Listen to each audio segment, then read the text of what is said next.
ரயில்வேவில் 30,000 பேரை பணி நீக்கம் செய்திருப்பதாக வெளியான தகவல் தவறானது என்று கூறியுள்ள ஓய்வு பெற்ற ரயில்வே அதிகாரி நாகேஷ் பணியிட மாற்றம் செய்யவே அறிவுறுத்தப்பட்டிருப்பதாக தெரிவித்துள்ளார். இது தொடர்பாக நியூஸ் 18 தமிழ்நாட்டிற்கு பேட்டியளித்த அவர் பணியிட மாற்றம் செய்தால்தான் புதிய காலி பணியிடங்கள் உருவாகும் என்றும் விளக்கமளித்துள்ளார். எந்தெந்த போஸ்ட்டெல்லாம் நான் எசென்ஷியல் போஸ்ட்டு எதெல்லாம் இப்போ தேவைப்படாத போஸ்ட்டு, இப்போ உதாரணத்துக்கு எடுத்துக்கணும் அப்படின்னா குக் எடுத்துக்கலாம், புக் பைண்டர்ஸ் எடுத்துக்கலாம், ரோனி ஆப்ரேட்டர்ஸ் எடுத்துக்கலாம், அதே மாதிரி டெலிஃபோன் எக்ஸ்சேஞ்சு கூட எடுத்துக்கலாம். டெலிஃபோன் எக்ஸ்சேஞ்சு முன்ன மாதிரிலாம் இப்போ ஃபங்க்ஷன் ஆகிறது கிடையாது. இன்னும் இப்போ லேட்டஸ்ட் எக்யூப்மெண்ட்ஸ்லாம் வந்துருச்சு. அதனால் அங்கே இருக்க இப்போ அதில் அந்த டிபார்ட்மெண்ட்டில் ஒரு 50 பேர் இருக்காங்கன்னா அதில் 2% மட்டும் அதை எடுத்துகிட்டு அந்த 2% போஸ்ட்டை சரண்டர் பண்ணுறது.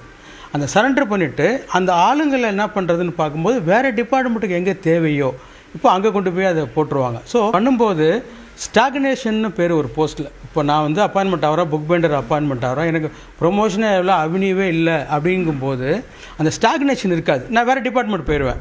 அப்போ எனக்கு அந்த டிபார்ட்மெண்ட்டில் எனக்கு ப்ரொமோஷன் கிடைக்கும். ஸோ ஸ்டாக்னேஷன் அவாய்ட் பண்ணலாம், ப்ரொமோஷன்ஸ் நிறையா வரும். இதுக்கு ஸ்டாஃபுக்கும் இதுக்கு அட்வான்டேஜஸ் இருக்குது. இப்போ ஒரு போஸ்ட் நான் புதுசாக க்ரியேட் பண்ணணும் அப்படின்னா அந்த பேங்க்கில் சரண்டர் பண்ண வேக்கன்சி இருந்தால் தான் நான் புதுசாக க்ரியேட் பண்ண முடியும். ஸோ அது மேட்சிங் சரண்டர்னு பேர்.